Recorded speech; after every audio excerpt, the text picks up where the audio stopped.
ষষ্ঠ উপজেলা পরিষদ নির্বাচনের দ্বিতীয় ধাপে ময়মনসিংহের ৩ উপজেলায় নির্বাচন।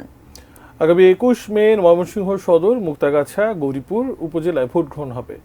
আরো বিস্তারিত জানাতে ময়মনসিংহ সদরের চুরখায় বাজার থেকে যুক্ত হচ্ছেন প্রতিনিধি আসাদুজ্জামান সুমন।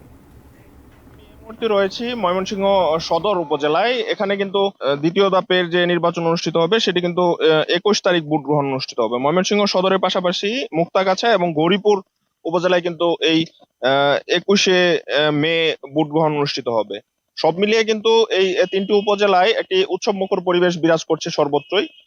প্রার্থী যারা রয়েছেন তারা কিন্তু মানুষের দ্বারে দ্বারে যাচ্ছেন ভোট প্রার্থনার জন্য, এবং প্রার্থীদের সমর্থক যারা রয়েছে তারাও কিন্তু সভা সমাবেশ করছেন এবং মানুষের কাছে নানান রকম প্রতিশ্রুতি দিচ্ছেন। তো সব মিলিয়ে তিনটি উপজেলায় একটি উৎসবমুখর পরিবেশ বিরাজ করছে। সন্ধ্যার পর চাষটলের আলোচনার প্রধান কেন্দ্রবিন্দু হচ্ছে আসন্ন ভোট, যে ভোটে তাদের সেবক কে হবে, কাকে ভোট দিয়ে উপজেলা পরিষদের চেয়ারম্যান, ভাইস চেয়ারম্যান এবং মহিলা ভাইস চেয়ারম্যান পদে নির্বাচিত করবেন, সেটি কিন্তু চাষটলে আলোচনার কেন্দ্রবিন্দু পাচ্ছে।